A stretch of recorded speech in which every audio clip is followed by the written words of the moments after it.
Sharafa maallaqaa ilaalchisee jechuudha. Egaa hawaalaan maalirra jira? Akkuma jedhamee dhaabbatee jira moo akkasuma immoo itti fufee jira kan jedhu irrattis gaaffii keessan asumaan deebii.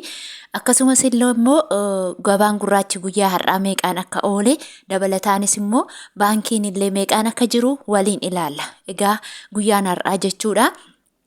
Agustii 15 baatii 8 2025 jechuudha. Sharafni maalirra akka jiru waliin ilaalla. Nagaan isiniif haa baay'atu. Hordoftootaa fi jaallatamtoota kabajamtoota maamiloota kiyya warri mana koo faaraa taatan like, share, subscribe gochuun gara maatii kootti dabalama. Akkasuma immoo jechuudha. Egaa waa'ee sharafaa irratti guyyaa guyyaan akkan isinii qabadhee dhufu beekamaadha. Guyyaa kaleessa too isiniin fidiin oolee sababiin isaa keessummaan narra ture jechuudha. Har'allee yoo nan ga'uun koo akkatti rikoordii godhu dhabeechuudha. Kanaaf sin jala ture dhiifama siniin jedha. Namoonni baay'een keessaan dhuftanii maarra ga'een dhaabbate moo kan jettan baay'een keessan jirtu. Innaa waa'ee sharafaa ilaalchisee jechuudha. Keessattuu ijoolleen biyya Arabaa jirtan jechuudha. Biyya tokko irraa yeroo dhaabbatee jiran fakkeenyaaf Saawudii irraa dhaabbateera gaafa jedhee daldalaan tokko isinitti himu gara Dubaay irraa ergamaa jira jettanii Dubaayitti kan ergaa jirtantu jira. Obboleettiin tokko Saawudii irraa dhaabbate naan jedhee daldalaa inni dura'anitti ni ergadhu maallaqa nu jalaa qabanii jiru biyya irraa naan jedhee. Kanaaf ani immoo gara Dubaayitti ergee jedhe. Inni Dubaayis yoo akkas ta'e maal goota? Waan ani isiniin jedhu of eeggannoo isin gootanii gaafa duraarraa kaasee of eeggannoo akeekkachiisa isinitti himeetiin jira jechuudha. Yeroon kun yeroo bijibijiiti. Bijibijii kana keessa immoo gidduutti nyaatamuu dandeessu. Yeroo itti wanti kun jiru amanamaatti nama amanamaa nama akkaawuntii isaarraa birrii qabu yoo ta'e malee fakkeenya warri biyya keessa jiran nama 138tu qabame jechuudha. Nama 138 qabamee jira jechuudha. Maali warreen gabaa gurraacha deddeemsisan warreen biyya keessa taa'anii birrii erganii biyya kana keessa immoo riyaala yookiin doolaara fudhatanii biyyoota adda addaarraa diraama warreen kana fudhatan namni kun to'annoo jala oolee jira jechuudha akka amaariffaatiin dabarfamee jirutti. Akkasuma immoo jechuudha biyyoota hundumaa keessatti ijoolleen tokko tokko ergaa jiru.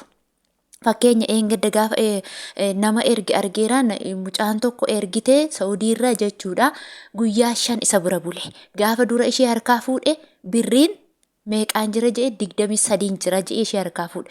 Garuu guyyaa 5 bira bushee ka'ee maanniree hamma kana maana jalaa tursitire jennaan akkaawuntiin keenyi qabamee jira waan ta'eef birrii baay'ee argachuu hin dandeenye nama baay'ee harkaa fuudhee jira jedhee guyyaa kaleessaa ishee fi ergechuu guyyaa kaleessaa 25 ishee fi ergee jechuudha. Kanaafu hanga waa bartanitti of harka kaawwadha yookiin immoo nama akkaawuntii isaarra maallaqa qabaatee isinii dabarsu qofa yoo adda baasan malee maallaqa keessan akka nam tokkotti hin laanne ji'a 2 ji'a 3 yoo haa ta'u itti fufee yoo haa badu waan fe'ee yoo haa ta'u duuti biyya wajjin irriba siniin jedheera of eeggannoo guddaa godhaa siniin jedha. Egaa gara sagantaa keenyatti yoo darbinu guyyaa har'aa jechuudha. Ameerikaa doolaarri tokko karaa gabaa gurraachaatiin 164.0tiin oolee jira jechuudha. Egaa sharafni akkuma beekamu gadi bu'ee yookiin immoo qannasee jira jechuudha. Akkasuma karaa baankiitiin immoo 134.4tiin oolee jira jechuudha. Inni itti aanu Kanaadaa doolaaridha. Kanaadaa doolaarri tokko immoo karaa gabaa gurraachaatiin 118.85tiin oolee jira. Kunillee baay'ee qannasee jira. Akkasuma karaa baankiitiin immoo Kanaadaa doolaarri tokko 96.26 oolee jira. Inni itti aanu Awustiraaliyaa doolaaridha. Awustiraaliyaa doolaarri tokko immoo karaa gabaa gurraachaatiin 106.67 oolee jira. Karaa baankiitiin immoo 86.56tiin oolee jira jechuudha. Inni itti aanu Swiss frankiidha. Swiss frankiin tokko karaa gabaa gurraachaatiin guyyaa har'aa 203.45 oolee jira. Akkasuma karaa baankiitiin immoo 165.87 oolee jira. Inni itti aanu yuuroodha. Yuuroon tokko karaa gabaa gurraachaatiin 109.24 oolee jira. Karaa baankiitiin immoo 157.87 oolee jira. Akkasuma paawundi sterlingiin tokko karaa gabaa gurraachaatiin 220.20 oolee jira. Karaa baankiitiin immoo paawundi sterlingiin tokko 177.12 oolee jira. Akkasuma chaayinaa hiwaanidha. Chaayinaa hiwaan tokko karaa gabaa gurraachaatiin 22.84 oolee jira. Karaa baankiitiin immoo 18.40 oolee jira jechuudha. Inni itti aanu Suudiin kiroonidha. Suudiin kiroon tokko karaa gabaa gurraachaatiin 16.73 oolee jira. Akkasuma Oomaan Riyaalidha. Oomaan Riyaalli tokko karaa gabaa gurraachaatiin 426.53 oolee jira. Inni itti aanu Kuweetidha. Kuweet dinaarri tokko karaa gabaa gurraachaatiin 536.73 oolee jira jechuudha. Hanganni garaagarummaa inni qabu laala. Egaa girgirrii kana keessa birriin gadi qannasee jira. Warri ergan immoo hanga 510 hanga 520 siin jechuu ni malu jechuudha. Inni itti aanu immoo Dubaay Diraamidha. Dubaay Diraamni tokko karaa gabaa gurraachaatiin 44.12 oolee jira jechuudha. Innis gadi bu'ee jira. Akkasuma karaa baankiitiin immoo Dubaay Diraamni tokko 36.80 oolee jira. Akkasuma Saudi Arabiyaa Riyaalidha. Saudi Arabiyaa Riyaalli tokko karaa gabaa gurraachaatiin 43.74 oolee jira. Akkasuma immoo jechuudha. Namoonni Saudi Arabiyaa jirtan jechuudha. Yeroo ammaa kanatti irra caalaan daldalaa harka jira jedhee isinitti dubbadheen jira. Irra caalaan namni kan nama 33 maallaqa baatee taa'u jira. Dhugaa Waaqayyo. Nama 33 baadhee taa'a jedhee daldalaan tokko kaleessa. Akka nama 33 harkaa fuudhee taa'aa jirutti akkaawuntiin koo inni biyyaa qabamee jira jedhe. Birrii gara tokkotti dabarsuun qabu. Ijoollee kana yoo obsanii eeguu yoon kanaachi immoo baankiitiin maqaa isaaniitiin geessee gashuu yoon kanaachi immoo deebisee mana isaaniitti mashuwaara isaaniitiin isaanitti deebisuu irraa kana furmaanni tokko hin jiru naan jedhee tokko immoo kan ergee jira. Kan ergee sun immoo namoonni birrii baay'ee itti kennite 25 ishee fi erge. 25 jechuun immoo Riyaalli Saudii tokkoon ishee birrii 40 jechuudha. Birrii 40.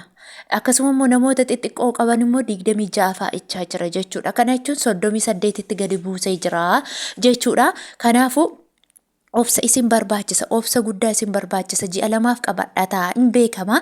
Yeroon kun yeroo gannaa yeroo itti maatii ofii gargaaranidha. Akkasumallee barri haaraan dhufeera. Sababa kanaaf jecha barri haaraa kanatti maatii kun gammachiisa u'uu jettanii maallaqa keessan akka nama harkaan fuusne. Amma namichi nama 33 harkaa fuudhe kun otoo mootummaatu narraa fudhate isiniin jedhee fi saqeeqeem godhee nyaatee taa'ee waaqaaf lafa malee namni isa beeku hin jiru jechuudha. Kanaafuu nyaatamee yoo isiniin jedhee akkam gootu iddootti harkaa fuutan hin qabdan. Kanaafuu seeraanis gaafatachuu hin qabdan hin dandeessan jechuudha. Maaliif seerattis naan nyaatame anuu ofii koo nyaatame maalan go'aree jechuu danda'a jechuudha. Kanaaf obsaa hamma adda baafatanitti obsaa isiniin jechuun barbaada. Akkasuma karaa baankiitiin immoo jechuudha Saudii Riyaalli tokko 35.83 oolee jira. Inni itti aanu immoo Joordaan Dinaarri tokko karaa gabaa gurraachaatiin 231.53 oolee jira. Bahreen Dinaarri tokko immoo karaa gabaa gurraachaatiin 435.45 oolee jira. Akkasuma Turkii Riileen tokko immoo karaa gabaa gurraachaatiin 4.1 oolee jira. Inni itti aanu Israa'el shiqil tokko immoo karaa gabaa gurraachaatiin 45.63 oolee jira. Inni itti aanu Indiyaan ruuppiin tokko immoo karaa gabaa gurraachaatiin 1.82 oolee jira. Inni itti aanu Kaatar Riyaalli tokko immoo karaa gabaa gurraachaatiin guyyaa har'aa 43.83 oolee jira. Yemen Riyaalli tokko immoo karaa gabaa gurraachaatiin 0.64 oolee jira. Inni itti aanu Egyptian poundiin tokko immoo karaa gabaa gurraachaatiin 3.39 oolee jira isiniin jedha. Hordoftootaaf jaallatamtoota kabajamtoota maamiloota kiyya yeroo hundumaa odeeffannoo yookiin informationii isin biraan nan geessisa jechuudha. Yoo dhaabbates yoo dhaabbachuudha baates isiniin biraan nan geessisa jechuudha. Hubattanii ilaallattanii itti fayyadamuun immoo kan keessan haa ta'u isiniin jechuun barbaada. Namoonni viidiyoon koo isinitti tole immoo laayik gochuun na hordofaa isiniin jedha. Turtii biraa yookiin immoo viidiyoo biraatiin hanga walitti deebinutti nagaan naa tura.